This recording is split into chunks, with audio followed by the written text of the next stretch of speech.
press release KMITB, tuntutan pembebasan mengenai penahanan salah satu anggota keluarga mahasiswa Institut Teknologi Bandung. Menanggapi fenomena terakhir, penahanan yang terjadi pada saudara kami yang diduga melanggar Undang-Undang ITE, keluarga mahasiswa Institut Teknologi Bandung telah melakukan pendampingan terhadap mahasiswa yang menyuarakan pendapatnya dan menyuarakan kebebasan berekspresinya semenjak bulan Maret 2025. Berbagai upaya sudah dilakukan untuk memastikan keselamatan dari saudara kami. Keluarga mahasiswa Institut Teknologi Bandung terus berkoordinasi dengan berbagai pihak untuk memberikan pendampingan yang strategis bagi keluarga kami yang ditahan. Kami terus melakukan pendampingan dengan keluarga korban dan tim kuasa hukum, dan menghormati segala keputusan keluarga serta tim kuasa hukum. Dalam hal ini adalah penyebaran informasi serta penanggapan dan juga eskalasi isu yang akan dilakukan ke depannya. Keluarga mahasiswa Institut Teknologi Bandung menyatakan solidaritas secara penuh untuk pembebasan keluarga kami. Kami meyakini bahwa keselamatan dan kebebasan hak-hak bersuara dan berekspresi bagi seluruh rakyat dan juga bagi seluruh anggota keluarga mahasiswa Institut Teknologi Bandung perlu untuk dijaga dan dilindungi. Kami terus mengusahakan berbagai upaya untuk pembebasan keluarga kami. Langkah yang telah diambil dilakukan secara terukur dan terkoordinasi sehingga tidak kontraproduktif untuk memastikan keselamatan dari keluarga kami untuk mendapatkan perlakuan yang adil di mata hukum. Oleh karena itu, keluarga mahasiswa Institut Teknologi Bandung menyatakan 1. Keprihatinan dan menyatakan penolakan terhadap tindakan penahanan yang dilakukan terhadap salah satu anggota keluarga kami. 2. Tuntutan pembebasan terhadap saudara kami yang saat ini sedang ditahan. Kebebasan berekspresi seharusnya dilindungi oleh hukum dan tidak justru dikriminalisasi. 3. Ajakan kepada seluruh elemen KMITB, akademisi, dan seluruh masyarakat sipil untuk bersatu dalam semangat membawa negara ini menjadi tempat yang lebih baik, penegakan hukum yang tepat dan berkeadilan, menjaga solidaritas, dan bersama-sama mengawal proses ini untuk pembebasan keluarga kami. Penahanan saudara kami ini bisa dilihat sebagai bentuk dari penyempitan ruang berpendapat bagi seluruh rakyat Indonesia.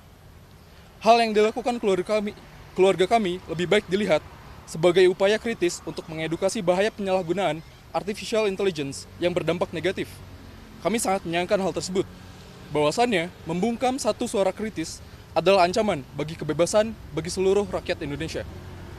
Hari ini, satu dari kami ditindas. Maka seluruh keluarga KMITB bersuara. Patah tumbuh, hilang berganti. Gugur satu, tumbuh 1000.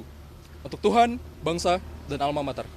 Bandung, 10 Mei 2025, Ketua Kabinet Keluarga Mahasiswa ITB. Sekian. Ya, kalau kita melihat respon tersebut, Mbak, ya, terkait narasi yang disampaikan Pak Budi itu juga barangkali itu sangat berlebihan yang diucapkan terhadap mahasiswa, ya.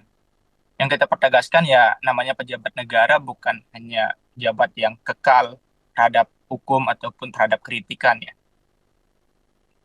Undang-undang kita kan dalam demokrasi ini udah dibebaskan dalam hal ekspresi terkait dengan bagaimana meme ini kan sebuah kombinasi untuk menyampaikan sebuah kritikan terhadap sosial maupun politik. Hal yang wajar lah dipergunakan oleh dunia politik dalam ini. Namun yang perlu kita pertegas adalah sikap dari mahasiswa yang menyampaikan meme yang dibuat Prabowo dengan Jokowi saat itu, barangkali itu sebuah sikap dari mahasiswa terhadap melihat realita kebijakan-kebijakan hari ini. Barangkali itu yang mendorong atas pembuatan hal tersebut. Namun kita melihat dari segi lain juga itu sangat mungkin sudah tidak baik, ya, mencerminkan kaum-kaum intelektual yang mencerminkan. Sehingga ini yang perlu kita kawal adalah bagaimana konstitusi penegakan hukum ini harus transparan dan kita harus kawal. Karena ini juga kita kaget pihak-pihak penegak hukum langsung menangkap dan langsung menjadikan tersangka mahasiswa. Ini kan bagian dari pembungkaman suara kritis mahasiswa dan masyarakat. Seharusnya kan ada prosedurnya, ada pelaporan, kemudian baru ditindaklanjutin. Nah, ini kan langsung ditangkap. Kasus-kasus yang lain, dia selalu menarasikan tentang harus ada pelaporan dulu, baru ditindaklanjutin. Dan ini langsung ditangkap. Dan itu yang menjadi kebingungan kita di mahasiswa. Saya rasa ini sebuah tanda kemunduran demokrasi kita. Karena ini dalam sebuah konteks pembungkaman daya-daya kritis. Seharusnya ada transparanan, keterbukaan terhadap publik, Mbak. Tapi kalau dari Budi Ari misalnya melihat kalau ini adalah pelecehan kepada kepala negara, dari BMS sepakat soal itu. Ya kalau kita nggak sepakat ya, karena kepala negara juga kan bukan hal yang kekal terhadap hukum ataupun apa. Ya namanya kepala negara ya harus siap terbuka dengan daya-daya kritik dari mahasiswa maupun masyarakat. Itu mungkin sebuah ekspresi ya. Dan yang harus mendalam dilihat, kenapa meme seperti ini harus keluar dari masyarakat. Nah, hal itu ya seharusnya yang diperdalam. Mungkin karena keresahan, mungkin karena melihat realita kebijakan, ataupun sebagainya. Sehingga hal yang dicapkan terhadap mahasiswa tadi adalah pelecehan terhadap institusi negara, itu barangkali tidak tepat menurut saya. Karena itu menggambarkan bahwa seolah-olah pemerintah negara tidak bisa dikritisin. Seharusnya direspon dengan bijak. Kayak mungkin hal perlu kita pelajarin terlebih dahulu karena mungkin ada landasan atau latar belakang yang sehingga mahasiswa menimbulkan meme seperti ini. Hal itu yang kita mau seharusnya pejabat negara harus menjawab respon seperti itu. Kalau dari istana, tadi jubir istana bilang lebih baik pembinaan. Kalau pembinaan, apakah langkah yang lebih baik sebenarnya? Atau tetap ada alternatif lain yang seharusnya dipilih? Ya, itu barangkali konkret, Mbak. Pembinaan itu barangkali kan karena ya publik ya wajar merespon apapun kebijakan secara langsung, the point ya. Nah, yang kita minta adalah pembinaan terhadap bagaimana melihat konstitusi negara kita harus kritis seperti apa, kemudian ruang-ruang penyampaian pendapat seperti apa. Sehingga konstitusi kita dalam undang-undang yang jelas, kita diatur untuk mengkritisi secara terbuka dan tidak ada pembungkaman terhadap daya kritis masyarakat sipil. Nah, yang kalau disampaikan Budi Ari itu kan sangat sudah melabelkan bahwa ruang-ruang kritis mahasiswa dan masyarakat itu sudah tidak sah. Nah, itu kalau kami lihat, Mbak. Kalau bentuk pengawalan yang akan dilakukan BMSI soal penegakan hukum kasus yang mahasiswa ini akan seperti apa pengawalannya? Ya, pengawalan jelas, Mbak. Yang pertama adalah kami akan mengkonsolidasikan seperti apa langkah mahasiswa ya. Mahasiswa selalu tegak lurus dalam mengkawal demokrasi ya. Karena sejarahnya juga perubahan-perubahan bangsa kita ini kan berawal dari bagaimana promotor gerakan-gerakan mahasiswa dalam baik itu perspektif pemikiran maupun solusi-solusi yang dihadirkan. Sehingga perlu kita pengawalan penegakan hukum yang pertama harus transparan terhadap bagaimana daya-daya kritis masyarakat dan mahasiswa. Kemudian yang kita dorong adalah terhadap pemerintah untuk menegakkan bagaimana aturan-aturan undang-undang ITE yang seharusnya itu bukan hanya narasi tertulis yang dituangkan, melainkan praktek langsungnya dalam demokrasi itu seperti apa. Itu yang kita mau akan dorong. Ya, yang saya dan teman-teman Amnesty cermati, penangkapan ini justru bertentangan dengan semangat untuk melindungi dan menjamin kebebasan berekspresi, termasuk berekspresi dalam bentuk mengkritik pejabat negara atau mantan pejabat negara melalui berbagai cara, entah itu tulisan, karya tulis, baik itu di ranah digital atau karya seni, baik yang bersifat satir atau sarkastik, seluruhnya adalah bagian dari kebebasan berekspresi yang tidak boleh misalnya dikriminalisasi. Karena itu kami mendesak agar jajaran kepolisian, khususnya Bareskrim Polri, untuk segera membebaskan mahasiswi tersebut, segera dan tanpa syarat. Ya, kami melihat sikap itu sebagai tindakan yang represif, menyerupai tindakan-tindakan di negara-negara otoriter.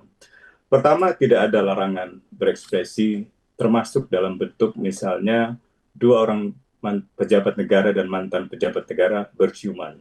Kita bisa lihat itu dulu di Jerman Timur, atau foto ciuman politisi Soviet dan Jerman Timur yang menjadi semacam kritik satir dari para seniman. Atau yang belum lama ini di BBC, itu ada foto Donald Trump, Presiden Amerika, berciuman dengan Presiden Rusia, Vladimir Putin, sebagai sebuah kritik pada kedua pejabat tersebut. Dan itu dimuat seperti hal biasa saja di dalam berita-berita yang kredibel di media-media internasional. Karena itu seharusnya mahasiswi ITB seni rupa, apalagi ia adalah seorang mahasiswi seni rupa yang memang diajarkan untuk membuat karya-karya seni, seharusnya tidak dilakukan penangkapan. Seharusnya justru dijamin. Yang kedua, tindakan itu juga tidak perlu sebenarnya. Karena tidak ada pihak lain yang dilukai. Kedua orang yang dipotret atau yang difoto dalam bentuk karya artificial intelligence itu adalah dua orang politisi. Tidak ada kritik yang bersifat serangan, apalagi yang bersifat pribadi, misalnya menyerang etnisitas Jokowi yang Jawa atau Prabowo yang Jawa dan seterusnya. Tidak ada yang bersifat pribadi. Jadi lebih bersifat kritik terhadap pejabat negara. Dan Mahkamah Konstitusi belum lama ini sudah memutuskan bahwa tidak boleh lagi ada pejabat negara atau institusi negara atau bahkan perusahaan yang menggunakan pasal-pasal pidana untuk menjerat kritiknya. Tampaknya pihak kepolisian menyadari presiden atau jurisprudensi baru ini, karena itu tidak menggunakan pasal-pasal pencemaran nama baik atau penghinaan, melainkan menggunakan pasal kesusilaan. Pasal kesusilaan yang digunakan oleh kepolisian menurut Divisi Humas Mabes Polri adalah pasal yang saya kira cukup serius karena mengandung ancaman 12 tahun dengan denda maksimal 12 miliar.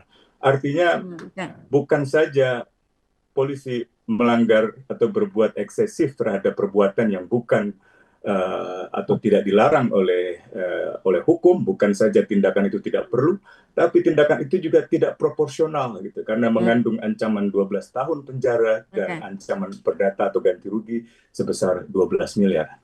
Dan yang terakhir, saya kira itu juga tidak bisa dipertanggungjawabkan, karena kepolisian seperti mencari-cari pasal, mencari-cari alasan untuk bisa menunjukkan bahwa mahasiswi seni rupa ITB tersebut adalah orang yang telah melakukan tindakan pidana itu. Jadi saya kira sekali lagi ini adalah bagian dari kebebasan berekspresi, dan Amnesty mencatat sejak 2019 sampai 2024 atau 5 tahun terakhir itu ada sekitar 530 kasus kriminalisasi atas kebebasan berekspresi dengan menggunakan undang-undang ITE. Ada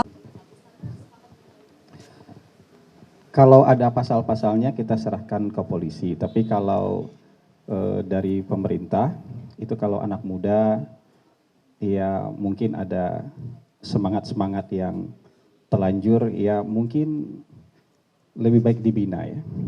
Karena masih sangat muda, bisa dibina, bukan dihukum gitu.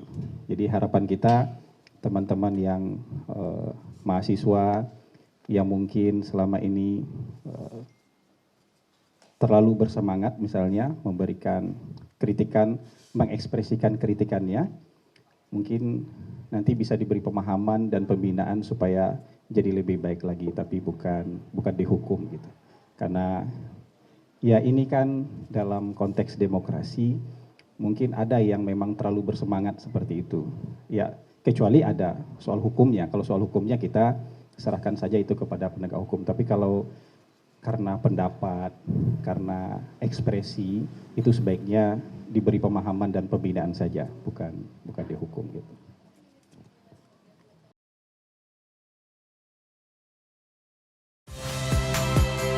Saya Nitya Anissa, saksikan program-program Kompas TV melalui siaran digital, pay TV, dan media streaming lainnya. Kompas TV, independen, terpercaya.